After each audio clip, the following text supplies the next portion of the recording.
Raping my black pills at the pit stop from my gangster blonde.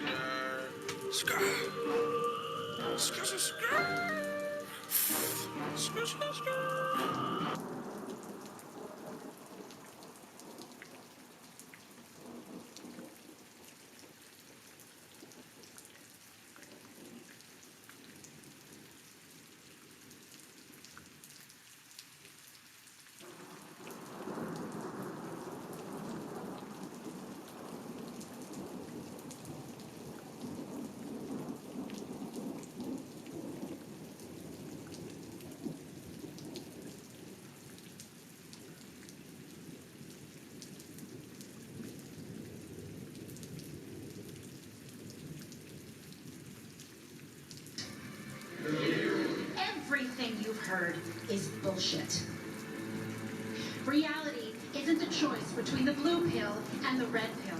It's the black pill. This pill.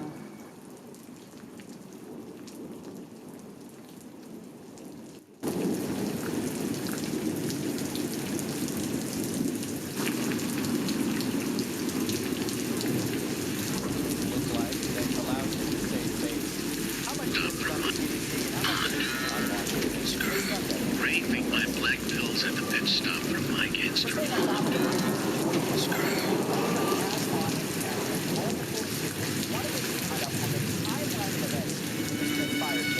Yeah, around 10 o'clock last night, U.S. time, Russian President Vladimir Putin delivered a TV address and said that Russia would conduct military operations in Ukraine. You can see that there.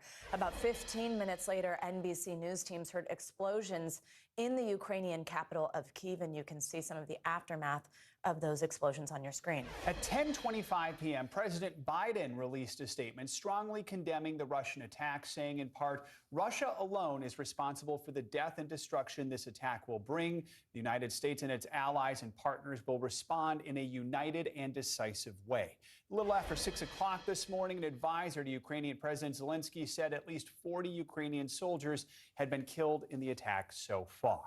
U.S. troops stationed in Europe are on high alert this morning as Russia moves farther into Ukraine. NBC News global security reporter Dan DeLuce joins us now. So, Dan, catch us up here. Where do things stand at this hour in terms of how American troops are positioned in Eastern Europe? We know they're not going to go into Ukraine, but what is their job now?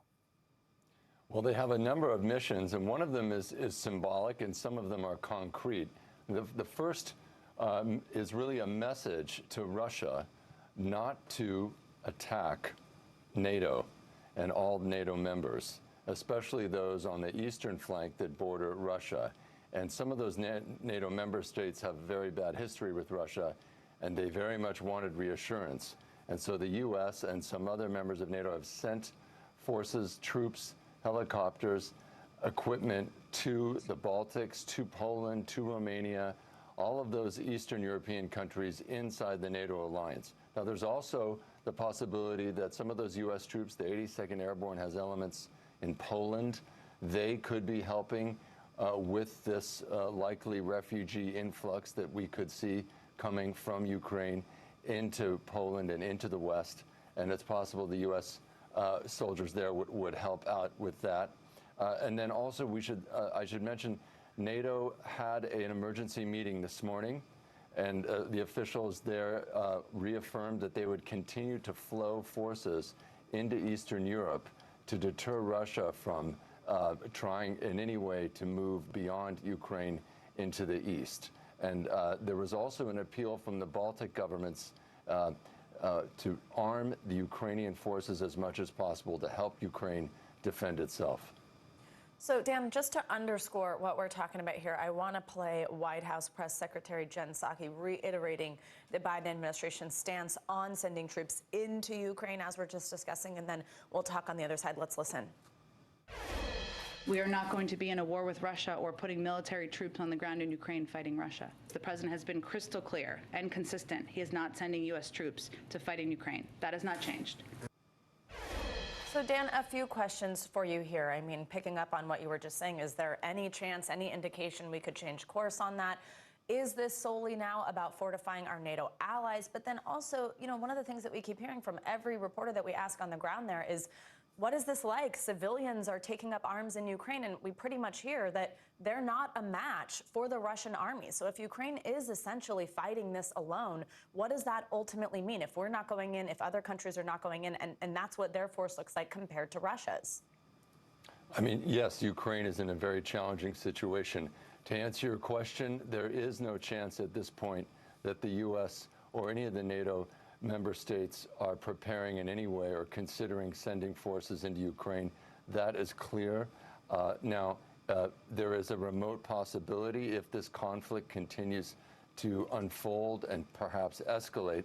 There is always the risk of an inadvertent clash or collision where perhaps by accident a stray missile or aircraft or naval warship in the Black Sea has some interaction with a U.S. or a NATO aircraft or ship, and there could be a misunderstanding, but there is a communication channel between the U.S. and Russia, and at the moment that's considered to be a remote possibility. But in terms of Ukraine and fighting Russia, they cannot win in a straight head-to-head matchup. That's true. Their military is no match. However, it is possible that they could fight a kind of resistance, depending on where Russia tries to deploy and how much of the territory it tries to control.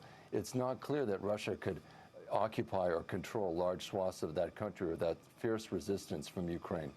Dan DeLue, Stan, thank you so much. We appreciate it. We want to go right to NBC News Chief Foreign Correspondent Richard Engel, who is in eastern Ukraine. Richard, good morning to you. What can you tell us? Well, I'll just pick up what Dan was just saying right now, because it seems that the Russians are very aware of the fact that occupying this country could potentially be very costly. So about 9 hours ago, this military campaign began. Ukraine says it's been attacked from 3 sides, from the north, east, and the south. Yes, good morning. Yes, I am Emperial. I'm responding to this crisis that would take place. Yes, so this is a warning to all of you. All right, here in America, you have like 80% of us here are complacent and relaxed. All right, because for now, because of long story short, this will affect the social, the economic, the complacency, the financial relationships and marriages, whatever. Right now, it seems like ain't much, but guess what? This will affect many. So all of you who want about dumb, stupid shit like celebrities and footballs and basketball, yo, you have bigger things to worry about. Okay, that's it for now.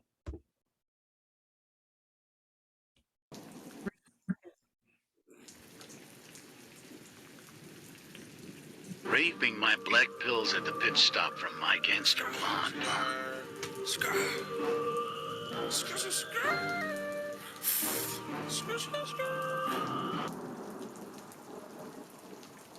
And the red pill, it's the black pill. This pill.